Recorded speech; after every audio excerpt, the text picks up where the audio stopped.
ఇక 2వ అధ్యాయము 15 నుంచి 18 వచనాలు నేను చదువుతున్నాను. గలతీయులకు రాసిన పత్రిక 2వ అధ్యాయము 15 నుంచి 18 వచనాలు. మనము జనము వలన యూదులమే గాని అన్యజనుల్లో చేరిన పాపులము కాము. మనుషుడు యేసుక్రీస్తునందలి విశ్వాసం వలనే గాని ధర్మశాస్త్ర సంబంధమైన క్రియల మూలంగా నీతిమంతుడిగా తీర్చబడ్డాన్ని ఎరిగి మనమును ధర్మశాస్త్ర సంబంధమైన క్రియల మూలమును గాక క్రీస్తునందలి విశ్వాసం వలనే నీతిమంతులుగా తీర్చబడుటకే యేసుక్రీస్తునందు విశ్వాసం ఉంచి ఉన్నాం. ధర్మశాస్త్ర సంబంధ క్రియల మూలమున ఏ శరీరియు నీతిమంతుడని తీర్చబడడు కదా. కాగా మనము క్రీస్తునందు నీతిమంతులమని తీర్చబడుటకు వెదుకుచుండగా మనము పాపులముగా కనబడిన ఎడల ఆ పక్షమందు క్రీస్తు పాపమునకు పరిచారకుడు అయినా అట్లను రాదు. నేను పడగొట్టిన వాటిని మరలా కట్టిన ఎడల నన్ను నేనే అపరాధినిగా కనుపరుచుకుందును కదా. చిన్న ప్రార్థన. పరిశుద్ధుడు వెనదేవా, మీ ఘనమైన నామానికి వందనాలు.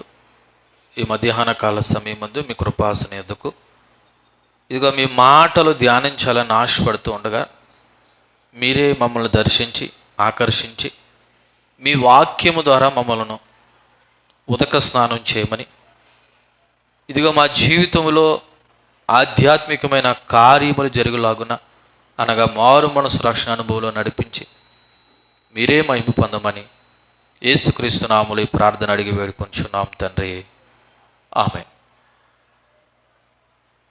చిన్న ఉదాహరణ చెప్పి వాక్యంలోకి వెళ్తా. ఒకనొక కంపెనీ ఉంది. ఆ కంపెనీలో పనిచేయడానికి ఉద్యోగస్తులు అవసరం.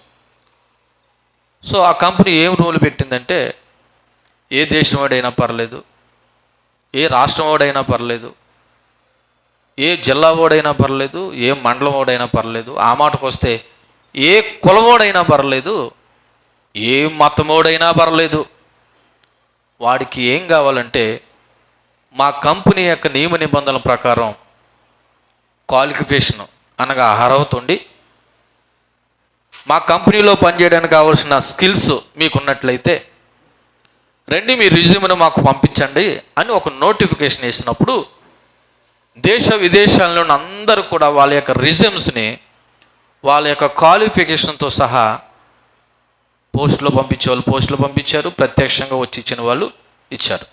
ఒక రోజున అందరూ వచ్చారు, కానీ అందరినీ కంపెనీ తీసుకోలేదు, కొందరినే తీసుకుంది. ఆ కొందరు కూడా ఎవరంటే క్వాలిఫికేషన్ ఉన్న వాళ్ళు కూడా అని కాదు, కానీ మా కంపెనీలో పనిచేయడానికి సామర్థ్యము స్కిల్స్ ఎవరున్నాయో వాళ్ళని తీసుకున్నది ఆ కంపెనీ. ఆ కంపెనీ మతాన్ని చూడలేదు, కులాన్ని చూడలేదు, ప్రాంతాన్ని చూడలేదు, దేశాన్ని చూడలేదు, ఏ వర్గమో ఏ జాతను కూడా పట్టించుకోలేదు. ఎటొచ్చినా మా కంపెనీలో పనిచేయడానికి కావలసిన అర్హత లేకపోతే ఆ సామర్థ్యము ఉందా అని గమనించి వాళ్ళ యొక్క టెస్ట్లో అలా పాస్ అయిన వాళ్ళని ఏం చేసుకున్నారంటే ఆ కంపెనీలో ఉద్యోగస్తులుగా తీసుకున్నారు. నేను ఎందుకు ఈ మాటలు జ్ఞాపకం చేశానంటే, మనం చదివినటువంటి ఈ యొక్క లేఖన భాగంలో కూడా దేవుడు జాతిని చూడలేదు, కులాన్ని చూడలేదు, మతాన్ని చూడలేదు, వర్గాన్ని చూడలేదు, దేశాన్ని చూడలేదు, ప్రాంతాన్ని చూడలేదు. నా నామమందు విశ్వాసం ఉంచితే మీ అందరికీ రక్షణ ఇస్తానని మాత్రమే దేవుడు చూశాడు. కంపెనీ ఏం చూసింది? ఆ కంపెనీ కూడా వాళ్ళకున్న సామర్థ్యాన్ని బట్టి చూసింది. యేసుప్రభు కూడా ఏం చూశాడు తెలుసా? నా యందు విశ్వాసం ఉంచితే మీకు ఏమిస్తాను? రక్షణ ఇస్తాను. దేవుడు కూడా ఎక్కడ కులాన్ని కానీ మతాన్ని కానీ ప్రాంతాన్ని కానీ జాతిని కానీ అది ఆడోలా మగోలని కూడా చూడలేదు. నా నామమందు విశ్వాసం ఉంచిన వారందరూ నిత్య జీవాన్ని పొందుకుంటారనేది దేవుని యొక్క ఉద్దేశం. సో గత వారంలో మీకు గుర్తు చేసిన మాటలు ఒకసారి గుర్తు చేసి వాక్యంలోకి వెళ్తా. పేతురు అనబడుతున్నటువంటి కేఫా యెరూషలేము నుండి యాకోబు నద్ద నుండి కొంతమంది సున్నత పొందిన వారు వచ్చినప్పుడు వాళ్ళని చూసి పేతురు వాళ్ళకు భయపడి భోజనము దగ్గర నుండి వేరైపోయినప్పుడు పౌలు బహిరంగంగానే పేతురుని ఏం చేశాడో తెలుసా? గద్దించాను, హెచ్చరించాను, బుద్ధి చెప్పాను అని చెప్పిన దాంట్లో భాగంగానే 15వ వచనం కూడా మాట్లాడుతున్నాడు. ఏమంటున్నాడు? మనము అని మొదలెట్టాడు. ఎవరు? మనం అంటే ఎవరెవరును?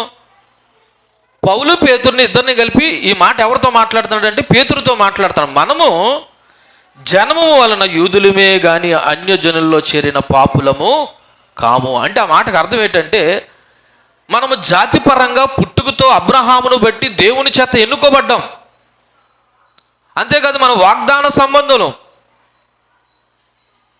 మనమనే మాటల అర్థం ఏంటంటే మనం పుట్టుకతోనే జాతిని బట్టి అబ్రహామును బట్టి వాగ్దానాన్ని బట్టి మనం దేవుని యొక్క సంబంధులుగా ఉన్నాం అని మాట్లాడుతూ అన్యజనుల్లో చేరిన పాపులము కాదు అని మాట్లాడుతున్నాడు. అన్యజనుల్లో చేరిన పాపులము కాదంటే అన్యజనులు తక్కువ చేయాలని కాదు దేవుని యొక్క పౌలు యొక్క ఉద్దేశం. ఆయన ఎందుకు ఈ మాటలు మాట్లాడాడంటే ఆ రోజుల్లో అన్యజనులు అనేవారికి దేవుని వాగ్దానాలు లేవు, పైగా దేవుడు కూడా లేదు, వాళ్ళకి దేవుని నిబంధన లేదు, పైగా అన్యజనులు విగ్రహారాధకులుగా ఉండేవారు. ఆ కారణాన్ని బట్టి యూదులు అన్యజనులు ఎలా చూసేవారంటే వాళ్ళని పాపులుగా చూసేవారు. ఎలా చూసేవారు? పాపులు. ఎందుకని? మనకులాగా వాగ్దానం లేదు అబ్రహామును బట్టి, మనకులాగా ధర్మశాస్త్రం లేదు వాళ్ళకి, మనకి నిజ దేవుడు ఉన్నారు, వాళ్ళకి అన్య దేవుడు లేకపోతే విగ్రహాలు ఉన్నాయి. సో ఆ కారణాన్ని బట్టి చూస్తే అన్యులు ఎవరన్నమాట? పాపులు అనేటువంటి ఒక భావం ఆ రోజుల్లో ఉండేది. కాబట్టి పౌలు భక్తుడు ఏం మాట్లాడాడంటే మనము జన్మ వల్ల యూదులమే కానీ అన్యజనుల్లో చేరిన పాపులము కాము అన్నాడు.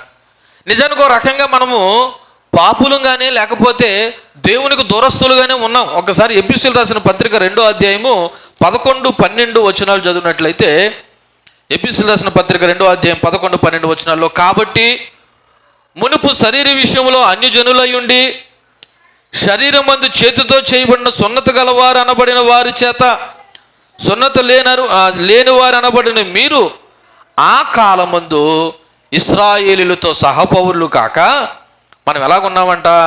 పరదేశులను, వాగ్దాన నిబంధన లేని పరజనులను, నిరీక్షణ లేని వారును, లోకమందు దేవుడు లేని వారునై ఉండి క్రీస్తుకు దూరస్తులమై ఉంటురని మీరు జ్ఞాపకము. నిజానికి మనం అటువంటి వారమే, అందుకే మనం ఆ పాపులుగా ఎంచబడినాము, దేవునికి దూరస్తులం.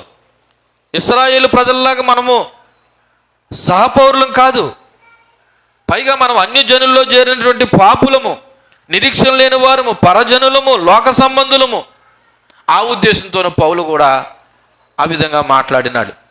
అయితే రక్షణ అనేది యూదులను అన్యజనులను కాక కేవలం యేసుక్రీస్తు మీద విశ్వాసం ఉంచితే అందరికీ దేవుడు ఏం కలుగు చేస్తున్నాడంటే రక్షణ కలుగు చేస్తున్నాడు. దేవుని నామానికి మహిమ కలుగును గాక. సో ఈ సమయంలో నేను చెప్పాలనుకున్న అంశాన్ని మీ దృష్టికి తీసుకొస్తున్నాను. విశ్వాసం ద్వారా నీతిమంతులుగా తీర్చబడుతున్నాం. దేని ద్వారా? విశ్వాసం ద్వారా దేవుడు మనల్ని ఎలా తీరుస్తున్నాడంట? నీతిమంతులుగా. అంటే నీతిమంతులుగా తీర్చబడాలంటే ముందు మనం దేవుని మీద ఏముంచాలా? విశ్వాసం ఉంచాలి. అసలు దేవుడి మీద విశ్వాసమే లేదనుకో, నీతిమంతులుగా మార్చబడతామా? అందుకే నీకు రక్షణ కలగాలంటే ముందు దేవుని మీద ఏముంచాలా? విశ్వాసము ఉంచాలి. అందుకే ఈ 15వ వచనం నీకు ఏం గుర్తు చేస్తుందంటే మొదటగా నీకు ఒక ప్రాథమికమైన గుర్తింపు అనేది కలగాలి. ఏంటి ఆ గుర్తింపు అంటే నేను దేవుని నమ్మి ఉన్నాను, విశ్వాసం కలిగి ఉన్నాను అనేది ఒక ప్రాథమికమైన గుర్తింపు. మీకు ఇంకా అర్థమయ్యేలా చెప్తే ఆయా పార్టీలు అప్పుడప్పుడు సభ్యత్వం ఇస్తుంటాయి. మీకు తెలుసా? ఆయా పార్టీలు కార్యకర్తలుగా మనకి ఏమిస్తాయి? సభ్యత్వం. ఆ సభ్యత్వానికి ఏం కావాలా? నీ పేరు, నీ ఫోన్ నెంబరు, వీలైతే నీ ఆధార్ కార్డు నెంబరు కావాలి. ఆ వెంటనే డీటెయిల్ చేసేసిన తర్వాత నువ్వు పలానా పార్టీ యొక్క కార్యకర్తవో అని సభ్యత్వం ఇస్తాయి. అంటే అది ఒక ప్రాథమికమైన గుర్తింపు, ఈడు మన పార్టీలో ఉన్నాడు అనడానికి. అలాగే యేసుక్రీస్తులో నువ్వు ఉన్నావనడానికి ప్రాథమికమైన గుర్తింపు ఏంటో తెలుసా? విశ్వాసం. ఏంటి? విశ్వాసం. విశ్వాసం అంటే ఏంటి? నమ్మకం. నమ్మకం అంటే ఏంటి? విశ్వాసం. విశ్వాసం అంటే ఏంటి? నమ్మకం. ఇదే మనకు తెలుసు. నమ్మకానికి విశ్వాసానికి చాలా తేడా ఉంది తెలుసా? ఎంత తేడా ఉందో మీకు అర్థమయ్యేలా చెప్తా. మేము యేసుప్రభువుని నమ్ముకున్నామండి, అలాగనుకుంటే దెయ్యాలు కూడా నమ్మేయండి. విశ్వాసం అనే మాటకు అర్థం చెప్తున్నాను చూడండి. మీ అందరికీ చంద్రబాబు నాయుడు తెలుసా? మీ అందరికీ వైఎస్ రాజశేఖర రెడ్డి తెలుసా? మీ అందరికీ కేసీఆర్ తెలుసా? మీ అందరికీ నరేంద్ర మోడీ తెలుసా? ఇప్పుడు నా ప్రశ్న ఏంటంటే, మీరు ఆయనకి తెలుసా? ఎవరికి? నరేంద్ర మోడీకి తెలియదు, చంద్రబాబు నాయుడికి తెలియదు, జగన్మోహన్ రెడ్డికి తెలియదు, కేసీఆర్కి తెలియదు. మరి వాళ్ళ మాత్రం మనకి, వాళ్ళ మాత్రం నీకు తెలియడం నమ్ముకోవడం అయితే, వాళ్ళకు నువ్వు తెలియడం విశ్వాసం ఉంచడం. దేవుని నామానికి మహిమ కలుగును గాక. ఈరోజున చాలామంది యేసుప్రభుని నమ్ముకున్నారు, కానీ యేసుప్రభుకు నువ్వెవరో తెలియట్లేదు. ఎందుకు తెలియట్లేదు చెప్పనా? ఆయనతో నీకు సంబంధం లేదు, సహవాసం లేదు. అందుకే ఒకసారి చదవండి, ఏప్రిల్ రాసిన పత్రిక 11వ అధ్యాయము 6వ వచనం చదువుదామా? ఏప్రిల్ రాసిన పత్రిక 11వ అధ్యాయము 6వ వచనం. విశ్వాసము లేకుండా దేవుడికి ఇష్టడైండుట అసాధ్యము. చూడండి, ఏమి లేకుండా, అసలు విశ్వాసం అనేది లేకుండా ఉంటే నువ్వు ఎవరికి ఇష్టం లేదంట? దేవుడికి ఇష్టం లేదంట. నువ్వేమంటున్నావు? నేను యేసుప్రభుని నమ్ముకున్నానండి. నేను ఎవరిని నమ్ముకున్నానండి? యేసుప్రభుని. నువ్వు నమ్ముకున్నావులే, మరి నువ్వు ఆయనకి తెలియాలి కదా. ఇప్పుడు నాకు నరేంద్ర మోడీ తెలుసు, లేకపోతే చంద్రబాబు నాయుడు తెలుసు, రాజశేఖర రెడ్డి తెలుసు, లేకపోతే జగన్మోహన్ రెడ్డి తెలుసు, నేను అన్నం కాదు. వాళ్ళకి నేనేం చేయాలా? తెలియాలంటే ఏం చేయాలా? ఒకసారో 2 సార్లు 3 సార్లు ఆయన దగ్గరికి వెళ్ళి కనబడి, అయ్యా మొన్న ఒకసారి కలిశాను మిమ్మల్ని, అక్కడ ఒకసారి కలిశాను అంటాడు స్టార్టింగ్లో. కొన్ని రోజులు పోయిన తర్వాత రావయ్యా ప్రసాద్ రా అంటాడు. ఎవరు? అవతల వ్యక్తి. ఎందుకని? ఆయనకి నాకేముంది? పరిచయం ఉంది, సంబంధం ఉంది, సహవాసం ఉంది. నేనెవరో ఆయన తెలుసు, ఆయన ఎవరో నాకు తెలుసు. అలాగే దేవుడు కూడా నీకు తెలియాలి, నువ్వు కూడా దేవుడు తెలియాలంటే నువ్వు దేవుని మీద ఏముంచాలో తెలుసా? చెప్పండి, నోరు తెరిచి. విశ్వాసం ఉంచాలి. ఈ రోజున క్రైస్తవులు అనబడుతున్న మనకు లేనిది ఏంటంటే విశ్వాసమే. నమ్మకం ఉందా? నమ్ముకున్నామండి యేసుప్రభుని. మరి ఎందుకని? ఏ దేవుడు లేడు కాబట్టి, ఏదో దేవుడు నమ్ముకోవాలి కాబట్టి నమ్ముకున్నాం.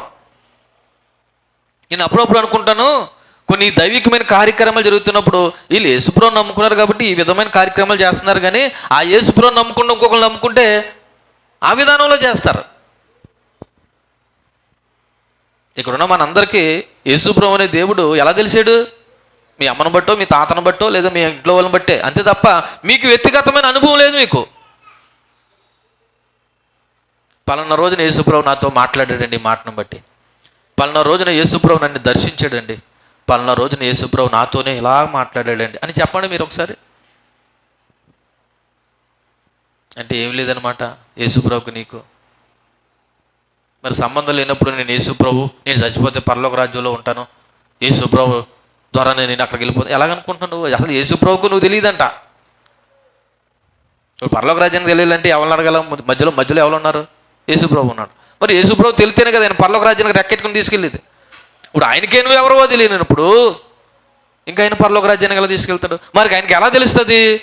విశ్వాసము ద్వారా. ఎలాదా? దీన్నే ఒక ప్రాథమికమైన గుర్తింపు, ఒక ప్రాథమికమైనటువంటి సభ్యత్వం లాంటిది ఈ రోజున దేవుడు మనకు దేని ద్వారా ఇచ్చాడంటే విశ్వాసం ద్వారా ఇచ్చాడు. దేవుని నామానికి మహిమ కలుగును గాక. హల్లెలూయా.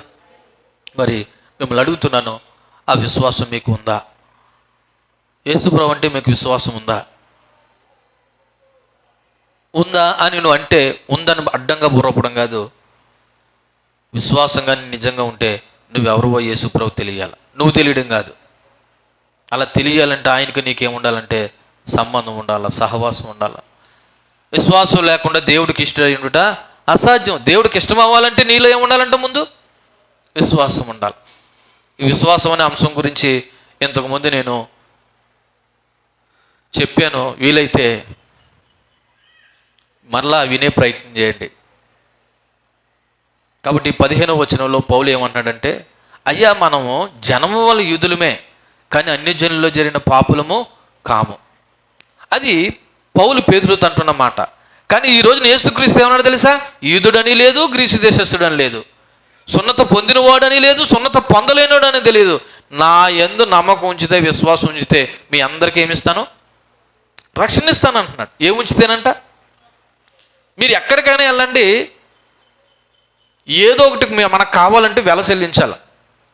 సావుకారు గుడి దగ్గరికి వెళ్ళండి, నీకు కావాల్సిన దానికి ఏం చెల్లించాలా? వెల చెల్లించాలి. లేదా నీకు డబ్బులు కావాలా, సాయంకాలానికి కూలికి వెళ్ళాలా, కూలికి వెళ్ళాలంటే పొద్దున్నే సాయంకాలం దాకా నువ్వేం చేయాలా? కష్టపడాలి, వెల చెల్లించాలి. వెల చెల్లించకుండా నువ్వేమీ పొందుకోలేవు. అలాగే యేసుక్రీస్తునందు విశ్వాసం ఉంచకుండా నువ్వు కూడా ఏది పొందుకోలేవు. అర్థమవుతుందండి? వెనకాల ఉన్నవాళ్ళు యేసుక్రీస్తునందు విశ్వాసం ఉంచడం ద్వారానే నువ్వు దేవుని బిడ్డవో లేకపోతే నీ సభ్యత్వం ఉందో, నీ గుర్తింపు ఉందో లేదనే విషయం నీకు అర్థమవుతుంది. కాబట్టి మనం అందరము యేసుక్రీస్తునందు ఏముంచాలంటే ఏముంచాలా? విశ్వాసం ఉంచాలా. ఇప్పుడు ఆ 16వ వచనం చదువుతున్నాను, 15 నుంచి. మనము జన్మ వలన యూదులమే కానీ అన్యజనుల్లో చేరిన పాపులము కాము. మనుషుడు యేసుక్రీస్తునందలి విశ్వాసము వలననే కానీ ధర్మశాస్త్ర సంబంధమైన క్రియల మూలమున నీతిమంతుడుగా తీర్చబడడని ఎరిగి మనమును ధర్మశాస్త్ర సంబంధమైన క్రియల మూలముగా కాక క్రీస్తునందలి విశ్వాసం వలననే నీతిమంతులమని తీర్చుబడుటకే యేసుక్రీస్తునందు విశ్వాసముంచి ఉన్నామని ఎవరంటున్నారు ఈ మాట? పౌలు పేతురుతో అంటున్నాడు. పౌలు కూడా ఎవరు యందు విశ్వాసం ఉంచాడంట? యేసుక్రీస్తునందు విశ్వాసం ఉంచాడు అంటున్నాడు. మనము కూడా ఎవరు యందు విశ్వాసం ఉంచాము? మనమంటే ఎవరెవరును? పౌలు పేతుర్ని ఇద్దరిని కలుపుకుని ఏమంటున్నాడంటే మనము కూడా యేసుక్రీస్తునందు ఏముంచాలి? విశ్వాసం ఉంచాలి. ఏముంచాలి? విశ్వాసం ఉంచాలి. ఆ విశ్వాసం ఉంచాలంటే నువ్వు ధర్మశాస్త్రాన్ని పాటించకూడదు. ఓ పేతురు, నువ్వు వాళ్ళని చూసి ఎందుకు లేసేసావు అంటే వాళ్ళు ధర్మశాస్త్రం ప్రకారం సున్నతి పొందుకున్నారు. సో సున్నతి పొందుకున్న వారిని చూసి నువ్వు ఎందుకు భయపడలేసేసావంటే ఇదిగో పేతురు అనేవాడు అన్యజనులతో భోజనం చేసేస్తున్నాడు, వీడు ధర్మశాస్త్రాన్ని పాటించట్లేదని అలా అంటారని నువ్వు వాళ్ళకి భయపడి ఏం చేసావు? భోజనం దగ్గర నుండి లేచేసావు. నీకు తెలుసు కదా ధర్మశాస్త్ర సంబంధమైన క్రియల మూలంగా మనం నీతిమంతులుగా తీర్చబడలేదు. మరి దేని మూలంగా తీర్చబడ్డావు నీతిమంతులుగా? యేసుక్రీస్తునందు విశ్వాసం వల్లనే కదా. అది తెలుసుండు కూడా నువ్వెందుకు ఇంకా ధర్మశాస్త్ర సంబంధమైన క్రియలను పాటిస్తున్నావు ఓ పేతురు అని ఎవరిని అడిగారు? పౌలు పేతుర్ని అడిగాడు. అర్థమైందా మీకు? అర్థమైందా? అర్థమైందా? అర్థమైపోయినా అర్థమయ్యిందని చెప్పే టాలెంట్ మన దగ్గరే ఉంది. ఎలాగో ఒకసారి చెప్తున్నాను చూడండి. ఈ 16వ వచనంలో మనిషి ఏ విధంగా నీతిమంతుడని ఎంచబడుతున్నాడు అనే విషయాన్ని పౌలు మరొకసారి నొక్కి చెప్తున్నాడు. ఎలాగో తెలుసా? ఒకసారి నేను చదువుతున్నాను మరలా. మనుష్యుడు యేసుక్రీస్తునందలి విశ్వాసం వలననే గాని ధర్మశాస్త్ర సంబంధమైన క్రియల మూలంగా నీతిమంతుడుగా తీర్చబడడు. దేని మూలంగా నీతిమంతుడిగా తీర్చబడ్డంటండి? ధర్మశాస్త్ర సంబంధమైన క్రియల మూలంగా నీతిమంతుడిగా తీర్చబడ్డాడు. ఎలా నీతిమంతుడిగా తీర్చబడతాడంట? యేసుక్రీస్తునందలి విశ్వాసం ద్వారా నీతిమంతుడుగా తీర్చబడతాము. అంటే నీతిమంతునిగా తీర్చబడాలంటే యేసుక్రీస్తునందు మనం ఏముంచాలి? విశ్వాసం ఉంచాలి. ధర్మశాస్త్రం ఏం చెప్తుందంటే నువ్వు సున్నతి చేయించుకుని మంచి పనులు చేస్తే, దాన ధర్మాలు చేస్తే, లేకపోతే నువ్వు మంచోడు అని అనిపించుకుంటే నీకేం కలుగుతుంది? రక్షణ కలుగుతుంది అన్నట్టుగా ధర్మశాస్త్ర సంబంధమైన క్రియలు చెప్తే యేసుక్రీస్తు అనబడుతున్న సువార్త ఏం చెప్తుందో తెలుసా? ఒరే బాబు, ధర్మశాస్త్ర సంబంధమైన క్రియల మూలంగా కాదు, యేసుక్రీస్తు నందు విశ్వాసం ఉంచితే నీకేం కలుగుతుంది? చెప్పండి. రక్షణ కలుగుతుంది అనే విషయాన్ని ఇక్కడ పౌలు భక్తుడు పేతురుకి జ్ఞాపకం చేస్తున్నాడు. అంటే మన మంచి పనులు, మనిషి యొక్క యోగ్యత, ధర్మశాస్త్ర క్రియలు పాప విముక్తి కలిగించదు. ఒకవేళ ఎవరైనా ఇలా చూడండి, మన మంచి పనుల వల్ల ధర్మశాస్త్ర సంబంధం అంటే మన ధర్మశాస్త్రం లేదు కాబట్టి లోకానుసారంగా ఇలా చేస్తే మంచిదమ్మా అని సలహాలు ఇచ్చేవాళ్ళు కూడా ఉంటారు. అబ్బాయి అలా చేయకూడదు, ఎలా చేయాలా? ఇలా చేయాలా? మా అమ్మమ్మ ఇలాగే చేసింది, మా నాన్నమ్మ ఇలాగే చేసింది, మా తాతయ్య ఇలాగే చేశాడు, కాబట్టి లోక సంబంధమైన క్రియల మూలంగా ఇలా చేయాలా? ఇలా చేస్తే నీకు ఏం కలుగుతుంది? ఏం కలుగుతుంది? మంచి కలుగుతుంది. చచ్చిపోయారా ఎవరన్నాను, నెలలోపు ఆకేసేసుకోవాలి, లేకపోతే ఏమిటి వచ్చేస్తుంది, మనకి కీడు వచ్చేస్తుంది. ఈ నెలలోపు అవసరమైతే సొంత స్థానాలకో పాతకో స్థానాలు కూడా ఇల్లు చేయాలా. అంటే వీటి ద్వారా నువ్వు ఏమైపోవాలని చూస్తున్నావు? మంచోడు అయిపోవాలని చూస్తున్నావు, నీతిమంతుడిగా తీర్చబడిపోవాలని చూస్తున్నావు. కానీ వాక్యం ఏం చెప్తుంది? అక్కడెక్కడ మునుగు వల్ల నీతిమంతుడిగా తీర్చబడవు, లేదా ఆ పని ఈ పని చేయడం వల్ల నీకు కీడు పోదో. యేసుక్రీస్తునందు విశ్వాసం ఉంచితే నువ్వు ఎలా మార్చబడతావు? యూదులు కూడా ఇలాగ మాట్లాడుకునేవారంట, అరే యేసుక్రీస్తునందు విశ్వాసం ఉంచాలి, కానీ దాంతోపాటు ఏం చేయాలి? ధర్మశాస్త్ర సంబంధమైన క్రియలు కూడా చెయ్యాలి. ఇప్పుడు మనం కూడా అంతే. చూడండి, పాస్టర్ గారిని పిలిపించుకుని ఎంత ప్రార్థన చేయించినా పాస్టర్ గారే చెప్పండి. ఉన్నది రెండోది మీరు అంటలేదా? అంటే ఇప్పుడు నీ నమ్మకం దేని మీద ఉంది? లోక విధానాల మీద, లోక పద్ధతుల మీద, లోక ఆచారాల మీద. ఇప్పుడు ఇలా చేస్తున్నప్పుడు నువ్వు ఏం పాటిస్తున్నావు? యేసుక్రీస్తునందు విశ్వాసం ఉంచుతున్నావా, లోకం సంబంధమైన ఆచారాలు పాటిస్తున్నావా? మీకు మరలా ఒకసారి పౌలన్న మాట గుర్తు చేస్తున్నాను. మీరు ఎక్కడెక్కడ ఆలోచన చేస్తున్నారు, ఇలా చూడండి, నా వైపు చూడండి. పౌలు పేతురుతో ఏమన్నాడంటే, ఓ పేతురన్నా, ధర్మశాస్త్రం పాటిస్తే మనం నీతిమంతులుగా తీర్చబడము, యేసుక్రీస్తునందు విశ్వాసం ఉంచితేనే మనం ఎలా తీర్చబడతాం? నీతిమంతులుగా తీర్చబడతామని పౌలు ఎవరితో అన్నాడు? పేతురుతో అన్నాడు. ఇప్పుడు నేను మీతో అంటున్నాను, ఓ అమ్మలారా, ఓ సంగమా, లోక సంబంధమైన ఆచారాలు పాటిస్తే మీరు నీతిమంతులుగా తీర్చబడరు, యేసుక్రీస్తునందు విశ్వాసం ఉంచితేనే మీరు ఎలా తీర్చబడతారు? మరి యేసుక్రీస్తునందు విశ్వాసం ఉంచితేనే నీతిమంతులుగా తీర్చబడతారని తెలిసి ఇంకా లోక సంబంధమైన ఆచారాలు పాటిస్తున్నావంటే నీ నమ్మకం యేసు మీద ఉందా, లోక సంబంధమైన పనుల మీద ఉందా? ఒక్కసారి ఆలోచన చేసుకో. అంటే నీ నమ్మకం దేని మీద ఉంది? యేసుక్రీస్తు మీద లేదు. యేసుక్రీస్తు మీద నమ్మకం ఉంటే ఎవరైనా వచ్చేటువంటి పనికిమాలిన సలహాలు ఇచ్చారనుకో, నువ్వు నా దగ్గర చెప్పుకో, నేను దేవుని మీద నమ్మకం ఉంచాను, మంచి అయినా కీడైనా ఏదైనా ఎవరు చేస్తారు అని అంటావు. అలా అనటం లేదంటే, అవునా అక్క అలా చేయాలా, బాగానే చెప్పావు టయానికి వచ్చి, లేకపోతే చేసేస్తా ఎంత కీడైపోయినో అంటే దేని మీద వెళ్తుంది నమ్మకం? పేతురు అలాగే ప్రవర్తించాడు. అందుకే పౌలు భక్తుడు వెంటనే కలుగు చేసుకుని, ఓ పేతురన్నా, మనము జనము వల్ల యూదులమైన కానీ అన్ని జనుల్లో చేరిన పాపులం కాదు, అయినంత మాత్రాన రక్షణ అనేది యేసుక్రీస్తునందు విశ్వాసం వల్ల కలుగుతుంది కదా, ధర్మశాస్త్ర సంబంధమైన క్రియల మూలంగా కలదు కదా, ఆ విషయం నీకు కూడా తెలుసు కదా, అది నాకు కూడా తెలుసు కదా, అందును బట్టే కదా యేసుక్రీస్తునందు విశ్వాసం ఉంచావు, మరలా నువ్వెందుకు ఇలా ప్రవర్తిస్తున్నావు ఓ పేతురన్నా అని పౌలు అడిగాడు. ఇప్పుడు నేను కూడా మిమ్మల్ని అడుగుతున్నాను, నిజంగా మీరు యేసు ప్రభువుని నమ్ముకుంటే మీరెందుకు లోక సంబంధమైన ఆచారాలు పాటించి ఇంకా ఆ పని చేస్తాయి, ఈ పని చేస్తాయి, ఈ ఇలా చేస్తాయి, అలా చేస్తే మన దోషాలు పోతాయి, కీళ్ళు పోతాయి అని మీరు ఎందుకు అంటున్నారంటున్నాను? అలాగ అంటున్నారంటే మరలా చెప్తున్నాను, మీరు యేసుక్రీస్తుని ఉంచలేదు. చెప్పండమ్మా, విశ్వాసం ఉంచట్లేదు. అసలు యేసుక్రీస్తున్నది విశ్వాసం ఉంచకపోతే నువ్వు ఎలా తీర్చబడవు? నీతిమంతులుగా తీర్చబడవు. అసలు యేసుక్రీస్తుకి నీకు నాకు ఉన్న సంబంధం ఏంటంటే విశ్వాసం. ఇప్పుడు అదే లేనప్పుడు నువ్వు నీతిమంతులుగా ఎలా తీర్చబడతావు? ఇంక పరలోక రాజ్యానికి ఎలా వెళ్తాం? మనం అవినీతిమంతులం అండి, కానీ దేవుడు ఎలా మారుస్తానన్నాడు? నీతిమంతులుగా మారుస్తానండి. ఏముంచితేనే? ఆయన మీద విశ్వాసం ఉంచితేనే. మరి ఆ విశ్వాసమే లేనప్పుడు ఇంక మనం ఎలా నీతిమంతులుగా మార్చబడతాం? ఒకసారి అపోస్తలుల కార్యాలు 13వ అధ్యాయం 38వ వచనం చదువుదామా? అపోస్తలుల కార్యాలు 13వ అధ్యాయము 38వ వచనంలో,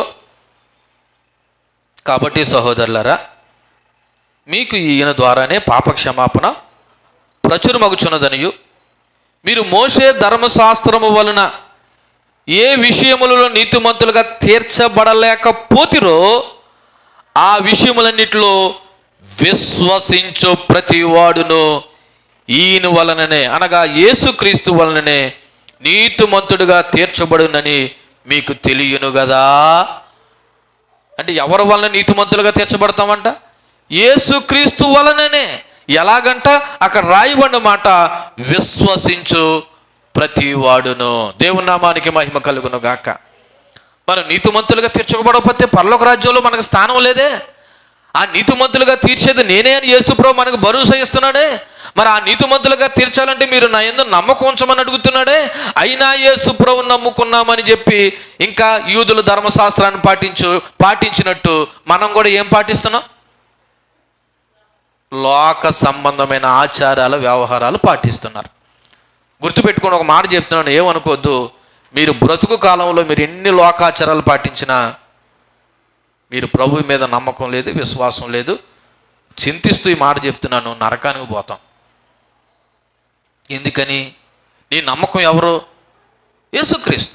నీ నమ్మకం యేసుక్రీస్తు అయితే యేసుక్రీస్తు చెప్పినట్టే చెయ్యి. ఎల్లమ్మ చెప్పిందని, పుల్లమ్మ చెప్పిందని, ఆఖరికి మీ ఇంట్లో అమ్మ చెప్పిందని కూడా దేవునికి వ్యతిరేకమైన సలహాలు ఇస్తే నువ్వేమీ చెయ్యొద్దు. పేతురు అలా చేశాడు కాబట్టి పౌలు ఏం చేశాడు? గద్దించాడా లేదా? బుద్ధి చెప్పాడా లేదా?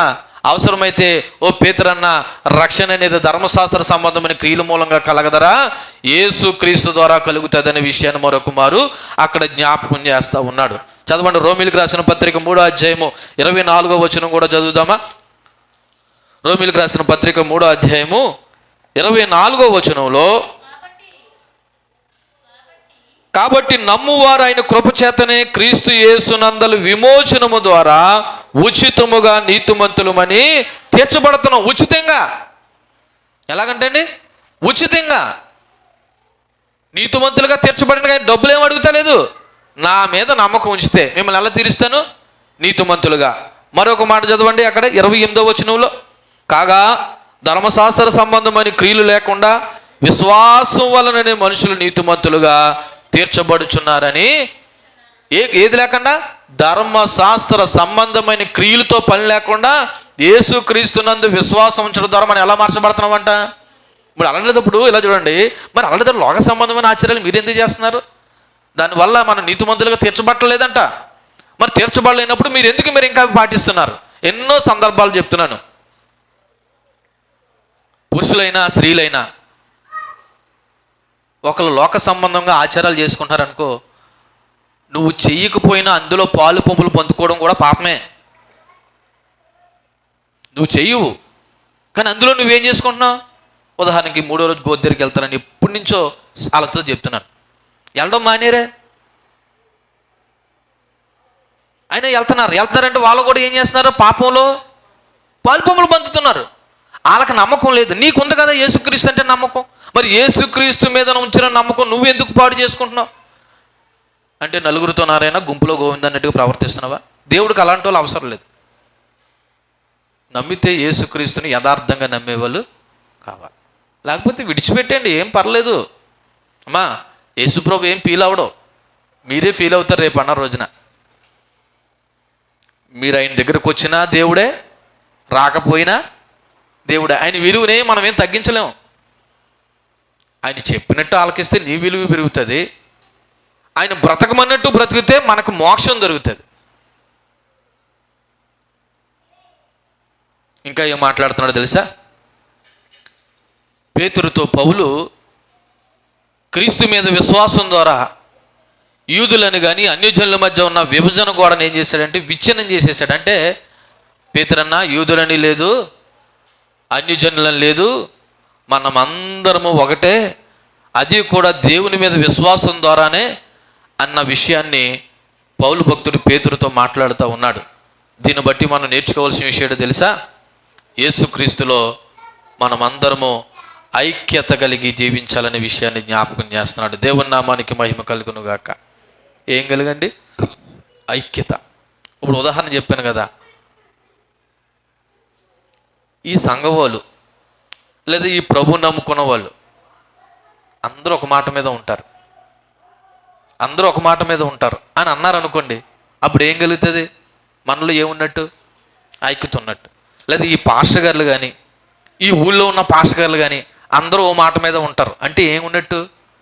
నేను ఒకటి చెప్పి ఇంకో పాస్టర్ గారు ఒకటి చెప్తే అప్పుడు ఏమి లేనట్టు. కానీ దేవుని యొక్క సువార్త మనలో ఏం కలుగజేస్తుంది? ఐక్యత కలుగజేస్తుంది. మరి ఇంత వాక్యం విని మనం అలాగ ప్రవర్తించట్లేదంటే ఇప్పుడు సువార్తను వింటున్నట్ట, వినలేనట్ట? వినలేనట్టు.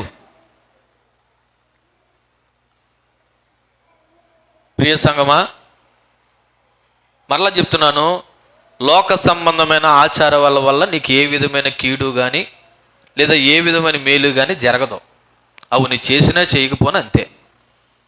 యేసుక్రీస్తునందు విశ్వాసం ఉంచు, నువ్వు నీతిమంతులుగా తీర్చబడతావు. దేవుని నామానికి మహిమ కలుగును గాక. హల్లెలూయా. అయితే ఒక ప్రశ్న వేస్తున్నాను మిమ్మల్ని. యేసుక్రీస్తు సువార్త వల్ల ఐక్యత అనేది మనలో కలిగినప్పుడు మరి ఆ ఐక్యత నీలో ఉందా? నీ బ్రతుకులో ఉందా? నీ విధానంలో ఉందా? ఎవరైనా సమాధానంగా లేకపోతే వాళ్ళని సమాధానపరిచే ప్రయత్నం చేస్తున్నామా? ఐక్యత కలిగి మనం ఒకరినొకరు ప్రోత్సహించుకుంటున్నామా? చూడండి, పౌలు భక్తుడు పేతురుని ఇంతకీ ప్రోత్సహిస్తున్నాడా, ఐక్యపరుస్తున్నాడా, విభేదిస్తున్నాడా, లేకపోతే వ్యతిరేకిస్తున్నాడా? పౌలు పేతుర్ని ఐక్యపరుస్తున్నాడు, సమాధానపరుస్తున్నాడు. హెచ్చరించడం ద్వారా ఏం చెప్తున్నాడంటే, అన్నా మీరు గమనించారు లేదు, అక్కడ మనం అనే మాట మాట్లాడుతూ ఉన్నాడు. కలుపుకుంటున్నాడు పేతుర్ని. తప్పు చేసిన ఏం చేసినాడు? కలుపుకుంటున్నాడు. అన్నా మనం అలా చేయకూడదు కదా, ఇలా చేయకూడదు కదా, మనం యేసుక్రీస్తునందు విశ్వాసం ఉంచాం కదా అని ఏం చేస్తున్నాడు? పేతుర్ని కలుపుకుంటున్నాడు. ఐక్యత. ఈ రోజున క్రీస్తు బిడ్డలకు ఏమి ఉండాలంటే ఐక్యత ఉండాలి. దేవుని నామానికి మహిమ కలుగును గాక. హల్లెలూయా.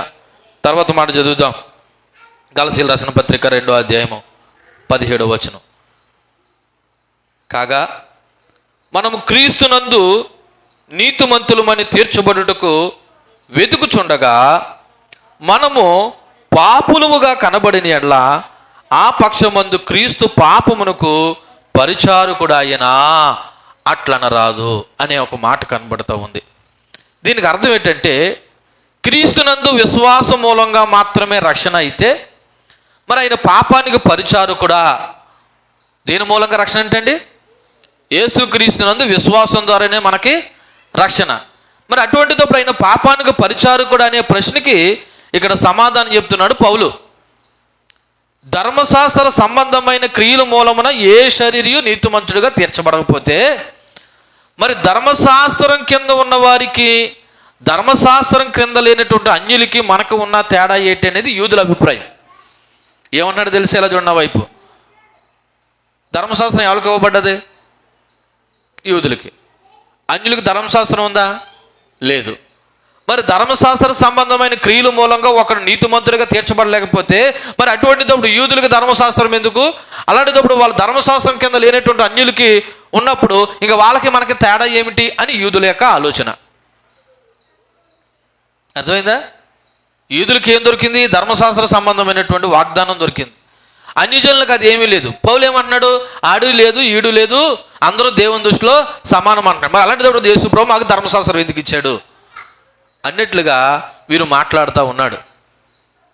అయితే ఓ రకంగా చెప్పాలంటే అన్యులు పాపులు అన్నట్టుగా, యూదులు దేవుని యొక్క ప్రత్యక్షత కలిగిన ప్రజలు అన్నట్టుగా, రక్షణ అనేది యేసుక్రీస్తునందు విశ్వాసం మూలంగా కలిగితే ఇంకా ధర్మశాస్త్రం వలన రక్షణ అనేది రాదనేది ఒకవేళ ఒప్పుకోవలసి వస్తే యూదుడైనా యూదుడు కానివాడైనా అందరూ కూడా పాపులే. ఎందుకంటే రోమీలకు రాసిన పత్రిక 3వ అధ్యాయము 9 నుంచి 12 వచనాలు ఈ మాటలే గుర్తు చేస్తూ ఉన్నాయి. 3వ అధ్యాయం 9వ వచనం ఏమని రాయబడి ఉన్నది? అలాగైనా ఏమందుము, శ్రేష్ఠులమా తక్కువవారుమా ఎంత మాత్రము కాదు, యూదులేమి గ్రీసు దేశస్థులేమి అందరూ పాపమునకు లోనై ఉన్నారని ఇంతకు ముందు దోషారోపణ చేసి ఉన్నాను. ఇందుని గురించి రాయబడినది ఏంటంటే, నీతిమంతుడు లేడు, ఒక్కడునూ లేడు, గ్రహించువాడు ఎవడనూ లేడు, దేవుని వెతుకువాడు ఎవడనూ లేడు, అందరంటేటి యూదులని యూదులు కానివారు అందరూ త్రోవ తప్పి ఏకంగా పనికిమాలిన వారు అయ్యారు. ఇలా చూడండి, ఆ వైపు యూదులకు ధర్మశాస్త్రం ఉంది, అన్ని జనులకి ఏముందా? లేదు. ఇప్పుడు ధర్మశాస్త్రం ఉన్నవాడు దారి తప్పాడు, ధర్మశాస్త్రం లేనివాడు కూడా ఏం చేశాడు? దారి తప్పాడు. ఇప్పుడు ఇద్దరు పాపులు కదా? పాపులే. మరి అలాంటప్పుడు ధర్మశాస్త్రం ఉందని చెప్పి అతిశయించడానికి ఏముంది? మీకు ఇంకా అర్థమయ్యేలా చెప్తాను. ఎలా చూడండి, ప్రార్థనకు వచ్చిన మనము నీతి తప్పాము, ప్రార్థనకు రాని అవతల వాళ్ళు నీతి తప్పారు. ఇప్పుడు వాళ్ళు ఏమంటారు తెలుసా? మాకంటే బుద్ధి లేదు, మీకైనా బుద్ధి ఉందా లేదా? మీరు ఎక్కడికి వెళ్తున్నారు? ప్రార్థనకి వెళ్తున్నారు, మీకు అన్నీ తెలుసు కదా అని అవతలలో అడిగాడు అనుకో, మనం ఏం చేయాలా? తలదించుకున్నట్టే కదా. యూదులకు ధర్మశాస్త్రం ఉంది, అయినా జర వాళ్ళు ఏం చెప్పారంట? త్రావు తప్పారంట. అందుకే ఒక్కడును లేడు నీతిమంతుడు, ఎవడూ లేడు. అందుకే దేవుడు నీతిమంతులుగా చెయ్యాలని ఏం అవకాశం ఇచ్చాడంటే, నా యందు విశ్వాసము ఉంచండి. దేవుని నామానికి మహిమ కలుగును గాక. నా యందు ఏముంచండి? విశ్వాసం ఉంచండి. పాపులుగా ఉన్న మిమ్మలను, లేదా యూదులుగా యూదేతరులుగా ఉన్న మనలను దేవుడు ఏమి చేస్తానంటే నీతిమంతులుగా తీరుస్తానంటున్నాడు. సో రక్షణ క్రీస్తునందు విశ్వాసం ద్వారా అయినప్పుడు ధర్మశాస్త్ర నియమాలు రక్షణకు అవసరం లేదని చెప్తే, మరి రక్షింపబడిన వారు పాపం చేస్తుంటే ఆ పాపానికి క్రీస్తు కారకుడా అనేది యూదుల ప్రశ్న. వాళ్ళు ఇంకో ప్రశ్న కూడా ఉంది. ఎలాగ తెలుసా? నిజమేనయ్యా, ధర్మశాస్త్రం మూలంగా మేము నీతిమంతులుగా తీర్చబట్టలేదు, మరి యేసుక్రీస్తునందు విశ్వాసం మూలంగానే నీతిమంతులుగా తీర్చబడ్డారు అనుకుందాం. మరి నీతిమంతులుగా తీర్చబడ్డ వాళ్ళు మళ్ళా పాపం చేస్తే ఆ పాపానికి యేసుక్రీస్తు కారకుడు అని ఒకవేళ యూదులు ప్రశ్న వేస్తే దానికి సమాధానం ఆ రోమీలకు రాసిన పత్రిక 6వ అధ్యాయము 1వ వచనం ఒకసారి మనం చదవాలి. అలాగైనా ఏమందుము కృప విస్తరింపవలనని పాపమందు నిలిచియుందుమా? అట్లన రాదు. పాపం విషయమై చనిపోయిన మనము ఇక మీదట దానిలో ఎలాగ జీవించదుము? అర్థమైందా? ఇప్పుడు యేసుక్రీస్తు మనల్ని రక్షించాడమ్మా. ఏం చేయొద్దని చెప్పాడంటే పాపం చేయొద్దని చెప్పాడు. అయినా పాపంలోనే ఉన్నాం అనుకుందాం. ఇప్పుడు పాపానికి పరిచారకుడు యేసుక్రీస్తా? కాదు. అందుకే అట్లయినా ఏమందుము కృప విస్తరించవలనని పాపం ముందు నిలిచి ఉందుమా? అట్లన రాదు. పాపం విషయమై చనిపోయిన మనము ఇక మీదట పాపంలో ఏం చేయకూడదు? జీవించకూడదు. కాబట్టి యేసుక్రీస్తు పాపానికి పరిచారకుడు కాదు. యేసుక్రీస్తు దేని పరిచారకుడు కాదు? పాపానికి పరిచారకుడు కాదు. యూదులు అనొచ్చు, మాకు ధర్మశాస్త్రం ఉంది, ధర్మశాస్త్ర కీలు మూలంగా నీతిమంతులుగా ఎంచబడలేదు, నిజమే ఒప్పుకుంటున్నాం. మరి యేసుక్రీస్తునందు విశ్వాసం ద్వారానే నీతిమంతులుగా ఎంచబడితే, మరి నీతిమంతులుగా ఎంచబడిన వారు పాపం చేస్తుంటే ఆ పాపానికి యేసుక్రీస్తు కారకుడు కాదు. ఒక్కసారి పాపం నుండి తప్పించబడిన నీవు మరలా పాపంలో నిలిచి ఉండకూడదనే కదా దేవుడిని నీతిమంతులుగా తీర్చాడు. మీకు ఇంకా అర్థమయ్యేలా చెప్పాలంటే, ఒక రోత నీ కాలుకి అంటుకుందమ్మా, నీ పిల్లోడికి అంటుకుంది. ఒక తల్లిగా నువ్వేం చేసావంటే తీసేవాడిని క్లీన్ చేసి మంచి బట్టలు వేసావు. ఇప్పుడు ఆడు ఏం చేయాలా? మళ్ళా రోత దగ్గరికి వెళ్ళకూడదు. మా అమ్మ ఎన్నిసార్లు అయినా గడుగుతుంది, మా నాన్న ఎన్నిసార్లు అయినా గడుగుతాడని చెప్పేసి రోత దగ్గరికి వెళితే అది ఆడి బుద్ధిహీనత, ఒక తల్లిగా తండ్రిగా నీ బుద్ధిహీనత. అలాగే యేసుక్రీస్తు మన విశ్వాసం ద్వారా నీతిమంతులుగా తీర్చాడు. నీతిమంతులుగా తీర్చబడిన నువ్వు నేను ఒకవేళ మరలా పాపం చేస్తే ఆ పాపానికి ఆయన కాదు పరిచారకుడు, నువ్వే. ఆ మాటే 17వ వచనం అన్నమాట. గలతీయులకు రాసిన పత్రిక 3వ అధ్యాయము 17వ వచనం. కాగా మనము క్రీస్తునందు నీతిమంతులుగా తీర్చబడటం వలన వెదుకుచుండగా మనము పాపములుగా కనబడిన యెడల ఆ పక్షమందు క్రీస్తు పాపమునకు పరిచారకుడు ఆయన అంటే అట్లన రాదు. యేసుక్రీస్తు పాపానికి పరిచారకుడు కాదు, ఆయన కేవలం రక్షణకు మాత్రమే పరిచారకుడు. కాబట్టి మన జీవితాలు సువార్త సత్యములో మనం ఒకసారి ఆలోచన చేసి మనం పాపంలో నిలిచి ఉన్నామా, పాపానికి బయట ఉన్నామా అన్నది ఒకసారి ఆలోచన చేయాలి. దేవుని నామానికి మహిమ కలుగును గాక. ఇదెవరు? ఆల్రెడీ యేసుక్రీస్తునందు విశ్వాసం ఉంచి ఇంకా ఎవరైనా పాపంలో నిలిచి ఉంటే ఒకసారి ఆలోచన చేయండి. దేవుని యొక్క సువార్త సత్యము నిన్ను పాపంలో నిలవమని కాదు నీతిమంతులుగా తీర్చింది, ఆ పాపము నుండి వేరై దేవునికి దగ్గరగా బ్రతకాలని. దేవుని నామానికి మహిమ కలుగును గాక. హల్లెలూయా. 18వ మాట కూడా చదివి మనం ముగించుకునే ప్రయత్నం చేద్దాం. 18వ మాట, నేను పడగొట్టిన వాటిని మరలా కట్టిన యెడల నన్ను నేనే అపరాధినిగా కనపరుచుకుందును కదా అని పౌలు మాట్లాడుతున్నాడు. నేను పడగొట్టిన దాన్ని మరలా కడితే ఏం పడగొట్టాడు పౌలు? ఒకప్పుడు ఈయన ధర్మశాస్త్ర సంబంధమైన ఆచారాలు పాటిస్తూ ధర్మశాస్త్రానుసారంగా ఎవరైనా నడకపోతే వాళ్ళని చంపేవాడు, హింసించేవాడు, సంఘాలు కూలగొట్టేవాడు. అలాగ ప్రవర్తిస్తున్న పౌలుని ఓ రోజు దేవుడు దర్శించి నిజమైనటువంటి ప్రత్యక్షత తెలుసుకున్న తర్వాత విశ్వాసం అనేది, నమ్మకం అనేది, రక్షణ అనేది యేసుక్రీస్తు ద్వారానే కలుగుతుందనే విషయం తెలుసుకుని అదే ధర్మశాస్త్ర ఆచార వ్యవహారాలు పౌలు ఏం చేశాడు? పాటించడం మానేశాడా? చెప్పండి మీరు నోరు తెరిచి. మానేశాడు. మరి పౌలు అట్టుడే మానేస్తే నువ్వెందుకు మానేయట్లేదు నాకు తెలియక అడుగుతాను. నీకు అర్థమైందా? ఒకప్పుడు మన భాషలో చెప్పాలంటే లోకానుసారమైన ఆచారాలంటే పడి చచ్చిపోయేవాడు ఎవరో? పౌలు. కానీ పౌలుకి క్రీస్తు ప్రత్యక్షత అర్థమైన తర్వాత ఏదైతే రక్షణకు మూలం అనుకున్నాడో అది వ్యర్థమని తెలిసిన తర్వాత అవి ఎంతటి పెద్దవైనా సరే ఆ పక్కన పడేసాడంట. అందుకే నేను పడగొట్టిన దాన్ని మరలా కట్టిన ఎడల అంటున్నాడు. అంతే. ఇప్పుడు ధర్మశాస్త్ర సంబంధమైన విషయాలన్నీ ఎవరు పడగొట్టేశారు? పౌలు పడగొట్టేశాడు. పౌలు పడగొట్టిన ఆయన మరలా నేను కట్టితే నేను అపరాధిగా కనపరుచుకుందును కదా, అంటే నేనే పాటించొద్దని చెప్పి పాటించాను అనుకో. ఉదాహరణకి మీకు అర్థమయ్యేలా చెప్తున్నాను. ఒక పాస్టర్గా అమ్మా ఇలా ఉండకూడదమ్మా, అలా ఉండకూడదమ్మా, లోకాచారాలు పాటించకూడదమ్మా అని చెప్పి నేనే పాటించాను అనుకో. మీరు ఏమైనా మార్పు చెందుతారా? పాస్టర్ గారే అలా చెప్పి మనల్ని చెయ్యొద్దు అంటున్నాడు, కానీ ఆయన మాత్రం ఏం చేస్తున్నాడు అని అనుకోరా?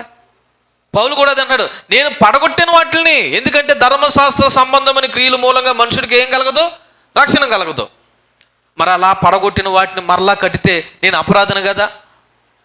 ఓ పేతురన్న ఇది ఎవరితో మాట్లాడుతాడు ఈ పౌలు? ఈ మాటలన్నీ పేతురుతో.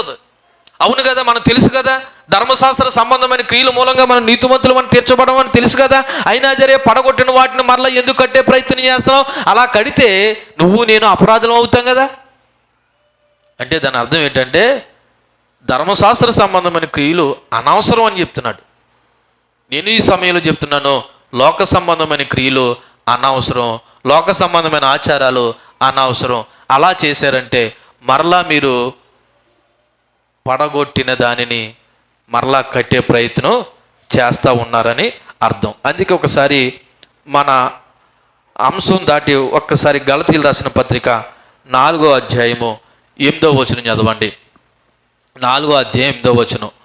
ఆ కాలమందైతే మీరు దేవుని ఎరగని వారే, నిజానికి దేవులు కాని వారికి దాసులై ఉంటారు. కానీ ఇప్పుడు మీరు ఎవరంట? దేవుని ఎరిగిన వారును, మరి విశేషంగా దేవుని చేత ఎరగబడిన వారై ఉన్నారు గనక బలహీనమైన, నిష్ప్రయోజనమైన ఉన్నటువంటి మూల పాఠముల తట్టు మరలా తిరుగునేలా మునుపుడు వల్లే మరలా వాటికి దాసులై ఉండగోరనేలా. అంటే ఏంటి తెలుసా? మీరు యేసుప్రభు నమ్ముకోకముందు లోకాచారాలు పాటించారమ్మా, లోక సాంప్రదాయాలు పాటించారమ్మా. ఇప్పుడు యేసుప్రభు నమ్ముకున్న తర్వాత మరలా ఆ నిష్ప్రయోజనమైన మూల పాఠాలతో మీరు ఎందుకు తిరుగుతున్నారు అని పౌలు అడుగుతున్నాడు, దేవుడు అడుగుతున్నాడు. మీరంటే ఆ కాలమందు దేవుని ఎరగని వారే. ఒకప్పుడు మన దేవుని ఎరిగామా? మన అమ్మలో, మన తాతలో, మన ముత్తాతలో మహా అయితే నాకు తెలిసినంత వరకు ఒక 2-3 తరాల బట్టి యేసుప్రభుని ఎరిగి ఉన్నామేమో. అంతకుముందు వాళ్ళందరూ కూడా మనకి కూడా గ్రామ దేవతలు ఉండేవి, మనకి కూడా కొన్ని ప్రత్యేకమైన గుళ్ళు ఉండేవి. సో మనము కూడా ఎలా ప్రవర్తించేవాళ్ళం? అన్యులుగా ప్రవర్తించేవాళ్ళం. కానీ ఈ రోజున యేసుక్రీస్తు తెలుసుకున్న తర్వాత, నిజమైన దేవుడేంటో ఎరిగిన తర్వాత మరలా ఆ మూల పాఠంలో తట్టు తిరగనేలా, అలా తిరగకూడదు కదా అని పౌలు భక్తుడు మనల్ని ఒకసారి హెచ్చరిస్తూ ఉన్నాడు. కాబట్టి మనం నేర్చుకోవాల్సిన విషయం ఏంటంటే ధర్మశాస్త్రం కాదు, లోకాచారం కాదు, దేవుని కృపను అర్థం చేసుకోవాలి. ఇదేనా అర్థం చేసుకోవాలి? దేవుని కృపను అర్థం చేసుకోవాలి. రెండోది, నీ క్రైస్తవ విశ్వాస జీవితం పరిశుద్ధాత్మ ద్వారా ఎదగాలి. దేని ద్వారా ఎదగాలి? పరిశుద్ధాత్మ ద్వారా ఎదగాలి. అంటే పరిశుద్ధాత్మ ద్వారా ఎదగాలంటే నువ్వు లోకాచారాలు మానేయాలి. ఏ ఆచారాలు మానేయాలి? ఏం ఆచారాలు మానేయాలి? చిన్నపిల్లలకి అప్పుడప్పుడు లోపల కడుపులో నులు పురుగులు ఉంటే ఎంత అన్నం పెట్టినా జరే ఏమవుతుందంట? చెప్పండమ్మా. వంట పట్టదంట. ఆ తిన్నదంతా లోపల నులు పురుగులు తినేస్తాయి. నువ్వు మాత్రం బాగానే పెడుతున్నావు ఫీడింగ్, అంటే భోజనం.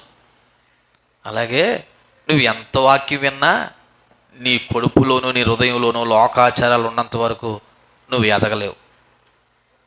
ఎందుకని ఎందుకని నీ కడుపులో ఉన్న లోకాచారాలు ఏం చేస్తున్నాయి నిన్ను? చాలా చక్కగా ఆలకిస్తున్నారు. మీ అందరికీ వందనాలు.